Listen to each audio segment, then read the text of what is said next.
Muy buenas a todos y bienvenidos a un nuevo vídeo. En el día de hoy repasaremos la historia de la radio y de la televisión a través de los puntos más importantes y destacables de estas dos grandes potencias y revoluciones tecnológicas de las últimas décadas. Comenzamos.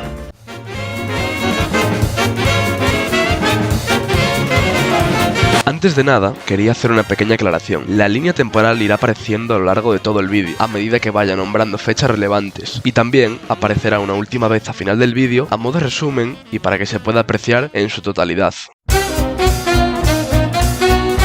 La primera fecha relevante que nos encontramos en esta línea temporal es 1879, fecha en la que el inventor italiano Guglielmo Marconi envía por primera vez una señal sin hilo entre dos poblaciones de Inglaterra. Otra de las fechas señaladas es 1897, un año la verdad cogido con pinzas. En primer lugar, la patente de la radio fue registrada por Nikola Tesla ese mismo año, pero sin explicación alguna, en 1904 la dependencia de patentes decidió dar marcha atrás y otorgar la patente del invento de la radio a Marconi. Se dice que este cambio tan repentino y sin explicación lógica en la época puede deberse a presiones económicas que realizó el inventor italiano Marconi.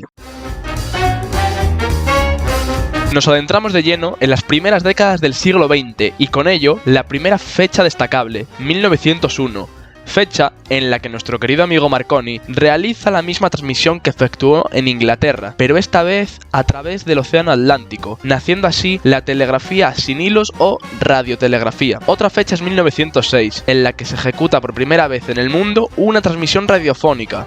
Tuvo lugar el día de Nochebuena. En 1911, Boris Rossin pone en marcha el primer tubo de rayos catódicos, que posteriormente, en 1923, Vladimir Kosma-Zworykin, bueno, mejor lo llamaremos Vladi mejora el invento de Boris, creando así el iconoscopio, que era una versión mejorada del tubo de rayos catódicos. En 1922 se funda también la famosa emisora radiofónica BBC y se comienzan a hacer emisiones de manera regular en toda Europa. En España surge a su vez la primera emisora llamada EAJ6 Radio Ibérica. Año 1926. John Logie utilizó un sistema con dos discos, un emisor y un receptor para demostrar la transmisión eléctrica de imágenes en movimiento. Y por último, para cerrar estas dos primeras décadas del siglo XX, John colaboró con la BBC para realizar emisiones de prueba.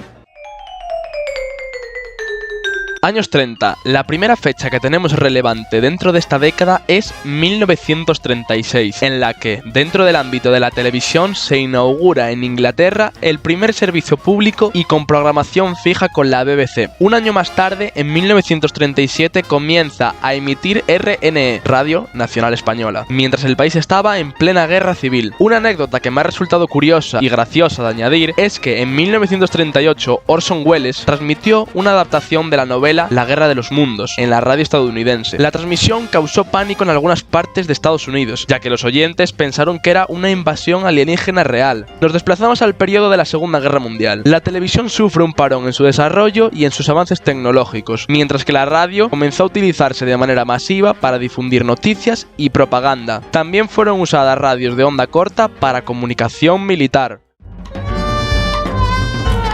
Comenzamos con los años 50 y con ello la aparición de la radio en los automóviles. Los fabricantes automovilísticos empezaron a incluir la radio en los coches, lo que provocó un aumento significativo de oyentes en este medio convencional. La televisión también experimenta un avance a gran escala. Estados Unidos es el país que más sobresale con respecto al resto de países europeos. Contaban con 108 emisoras y 21 millones de televisores, mientras que países europeos como Gran Bretaña apenas tenían 1,2 millones de televisores. Francia 100.000 o Alemania con solo 300. Fechas destacables de los años 50 son 1957, en el cual se produce, también dentro del ámbito del televisor, el lanzamiento del primer satélite, Sputnik. En 1959, Francia pone en marcha el sistema SECAM, que era un sistema de televisión a color. Años 60, se lanza el primer satélite de comunicaciones ECO 1, que permitía transmisión de radio a través de grandes distancias sin necesidad de torres de control. También, en los 60, tuvo auge para escuchar música las emisoras de radio pirata, muy populares en Reino Unido. Fechas reseñables de esta década son 1962, con el satélite Telstar I, que permitió viajar una imagen televisiva entre Europa y Estados Unidos. Por último, en esta etapa tenemos 1963, con la invención del sistema PAL para el territorio europeo por Alemania Telefunken, que a diferencia del mencionado anteriormente, el SECAM era utilizado en países del este y en algunos de Latinoamérica. A finales de los 80 se comenzó con el proceso de digitalización de la televisión. Lo primero era digitalizar el proceso de producción, es decir, los componentes de la señal del vídeo, la luminancia y el color. Y en segundo lugar, digitalizar el proceso de transmisión de manera que los datos se comprimían en MPEG-2. El estándar para el sistema de televisión digital en Europa en esta década pasa a ser el DVB, con diferentes terminaciones dependiendo si la tecnología de difusión empleada era por cable, por satélite, etc.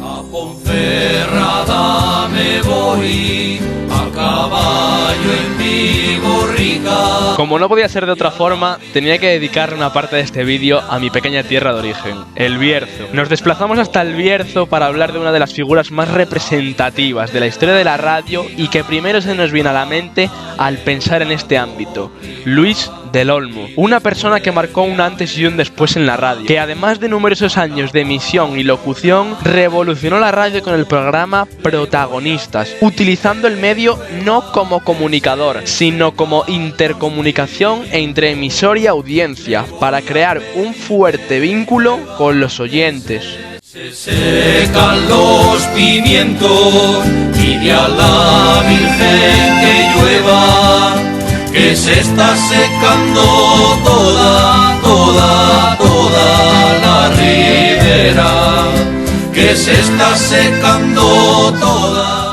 Entrando ya en la recta final del vídeo, vamos a comentar un poco de la actualidad de la radio y la televisión en nuestros días. En 2010 se produce el apagón tecnológico de todas las emisiones de los operadores de la televisión, para pasar a transmitir únicamente mediante señales digitales, dando paso a lo que todos hoy en día conocemos como TDT. La tele en esta última década ha seguido con grandes avances tecnológicos, dando pie a poder segmentar el mercado y apareciendo nuevos modelos de negocio, como las plataformas de streaming tan famosas como Netflix, Amazon Prime Video, HBO. En nuestros días el público decide qué ver y sobre todo cuándo y dónde quiere verlo. Ese es el mayor avance de todos. Y por último, en cuanto a la radio, bajo mi punto de vista considero que se está quedando un poco atrás, sobre todo en los jóvenes. Tenemos de manera más rápida y accesible otras plataformas como YouTube o Spotify con la que poder escuchar música, pero eso no quita que mucha gente siga utilizando a día de hoy la radio para trabajar, ir en el coche, escuchar rondas deportivas y, por qué no, seguir empleando el método tradicional. Esto ha sido todo por hoy. Espero de corazón que os haya gustado el vídeo y que lo hayáis disfrutado tanto como yo haciéndolo. Aquí os dejo por una última vez la línea temporal y nos vemos en el siguiente vídeo. Un saludo. La Virgen de la Encina, ¿quién la sacará? ¿Quién la sacará?